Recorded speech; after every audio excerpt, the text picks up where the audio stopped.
نبی کریم صلی اللہ علیہ وسلم جب غسل جنابت کرنا چاہتے تو حلاب کی طرح ایک چیز منگاتے، پھر پانی کا چلو اپنے ہاتھ میں لیتے اور سر کے داہنے حصے سے غسل کی ابتدا کرتے، پھر بائیں حصے کا غسل کرتے، پھر اپنے دونوں ہاتھوں کو سر کے بیچ میں لگاتے تھے۔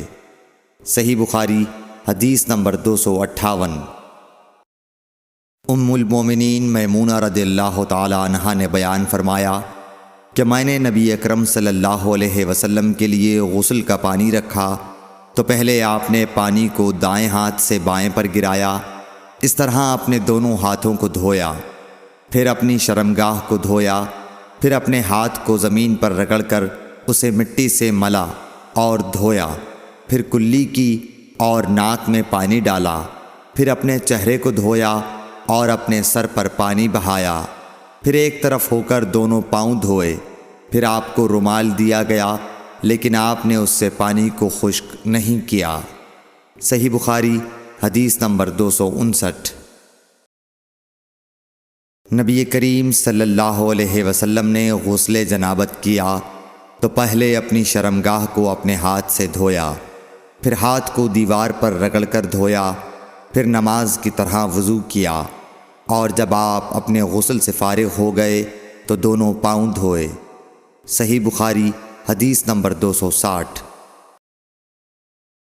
حضرت عائشہ رضی اللہ تعالی عنہا نے فرمایا کہ میں اور نبی کریم صلی اللہ علیہ وسلم ایک برتن میں اس طرح غسل کرتے تھے کہ ہمارے ہاتھ باری باری اس میں پڑتے تھے۔ صحیح بخاری حدیث نمبر 261۔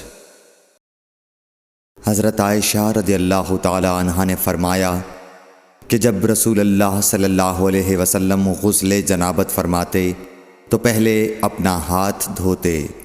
صحیح بخاری حدیث نمبر 262۔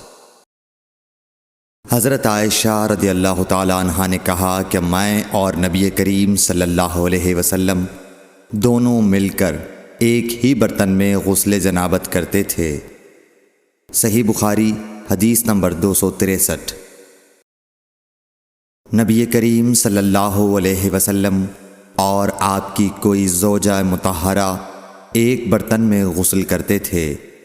صحیح بخاری حدیث نمبر 264۔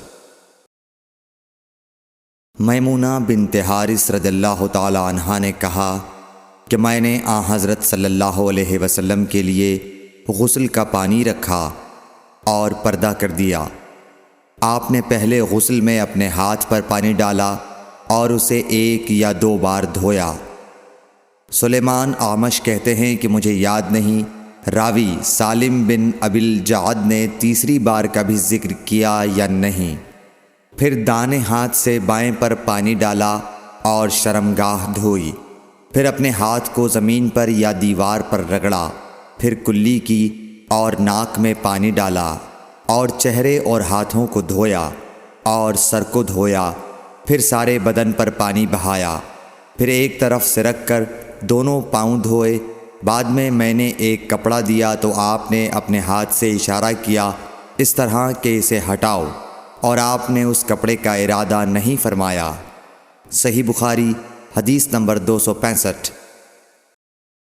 میمونہ رضی اللہ تعالی عنہا نے کہا کہ میں نے حضرت صلی اللہ علیہ وسلم کے لیے غسل کا پانی رکھا تو آپ نے پہلے پانی اپنے ہاتھوں پر گرا کر انہیں 2 یا 3 بار دھویا، پھر اپنے داہنے ہاتھ سے بائیں پر گرا کر اپنی شرمگاہوں کو دھویا، پھر ہاتھ کو زمین پر رگڑا، پھر کلی کی اور ناک میں ڈالا، پھر اپنے چہرے اور ہاتھوں کو دھویا، پھر اپنے سر کو 3 مرتبہ دھویا، پھر اپنے سارے بدن پر پانی بہایا، پھر آپ اپنی غسل کی جگہ سے الگ ہو گئے، پھر اپنے قدموں کو دھویا۔